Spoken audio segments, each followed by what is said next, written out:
Sa kabila nga ng panawagan ng pamahalaan, nagmatigas ang ilang retailer sa pagpapatupad ng price ceiling sa bigas. Nakapaskil na sa ilang palengke ang Executive Order No. 39 ng Pangulong Bongbong Marcos Jr. Ito ang naguutos na magkaroon ng 41 pesos na price cap sa regular milled rice at 45 pesos naman sa well-milled rice simula kahapon. Pero sa kabila niyan, pahirapan pa rin ang pagsunod ng mga retailer.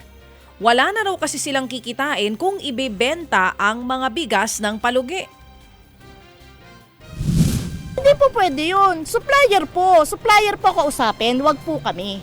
Kung makukuha po namin ng bababa, ba't hindi po namin ibababa? Di po ba? Hindi pa pwede ibaba kasi mahal pa yun ang nakuha namin eh. Malulugi yung kasi mahal pa eh. Nabili ng mahal tapos benta ng mura. Tinig po yan ng mga tindero at tindera ng bigas na sina Marivic Figuro at Eleric Domingo. Para siguruhing na ipatutupad ang price ceiling, nag-ikot ang Pasay City LGU sa mga palengke sa syudad. Ginit ni Mayor Emmy Calixto Rubiano, may kalalagyan ang mga lumalabag sa ipinataw na presyuhan. Pero sa ngayon, warning lamang daw muna.